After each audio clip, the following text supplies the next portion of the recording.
Driven to Win presents Carmilla by Joseph Sheridan Le Fanu. Chapter 16, the final chapter. Let's begin the story. Conclusion.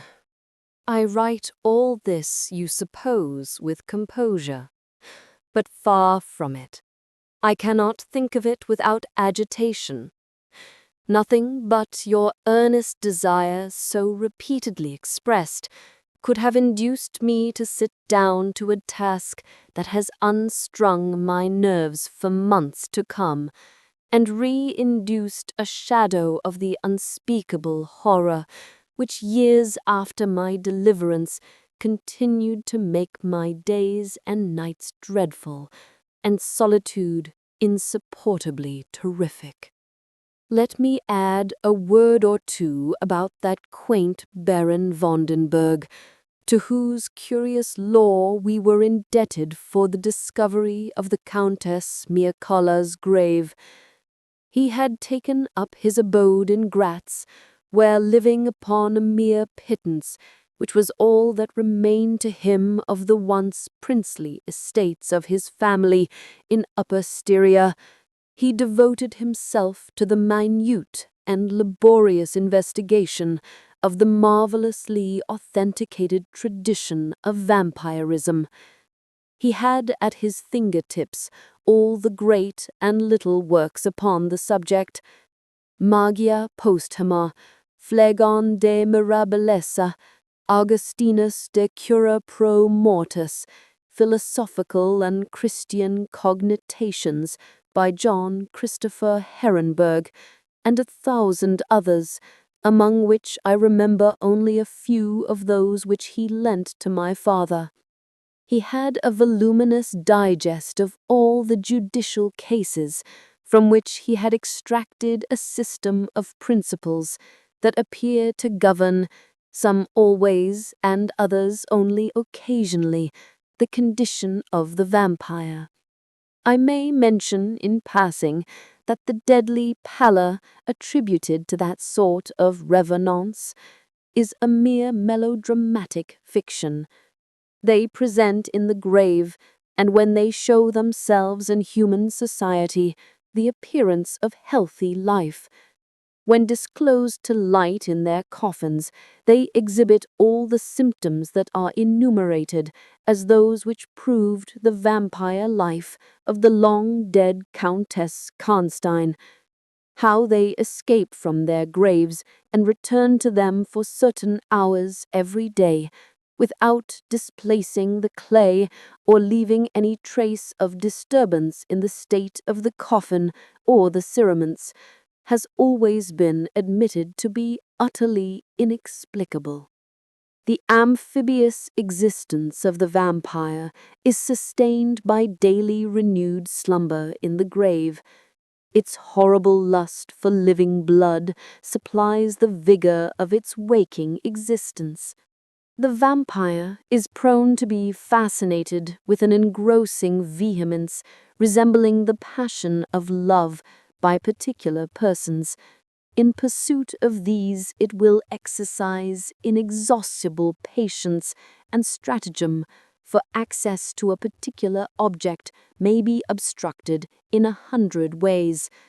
It will never desist until it has satiated its passion and drained the very life of its coveted victim. But it will, in these cases, husband and protract its murderous enjoyment with the refinement of an epicure, and heighten it by the gradual approaches of an artful courtship. In these cases it seems to yearn for something like sympathy and consent. In ordinary ones it goes direct to its object, overpowers with violence, and strangles and exhausts, often at a single feast. The vampire is apparently subject, in certain situations, to special conditions. In the particular instance of which I have given you a relation, Mircalla seemed to be limited to a name which, if not her real one, should at least reproduce, without the omission or addition of a single letter, those, as we say, anagrammatically, which compose it. Carmilla did this. So did Milaka. My father related to the Baron Vordenberg, who remained with us for 2 or 3 weeks after the expulsion of Carmilla, the story about the Moravian nobleman and the vampire at Karnstein churchyard. And then he asked the Baron how he had discovered the exact position of the long-concealed tomb of the Countess Makala. The Baron's grotesque features puckered up into a mysterious smile.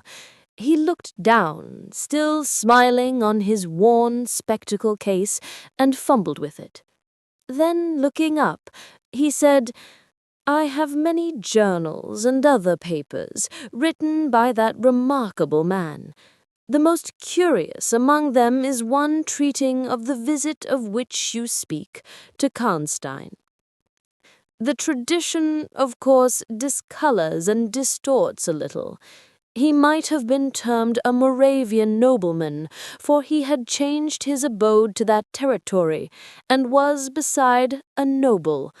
But he was, in truth, a native of Upper Styria.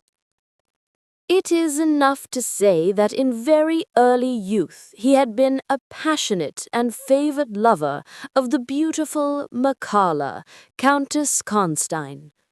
Her early death plunged him into inconsolable grief. It is the nature of vampires to increase and multiply, but according to an ascertained and ghostly law.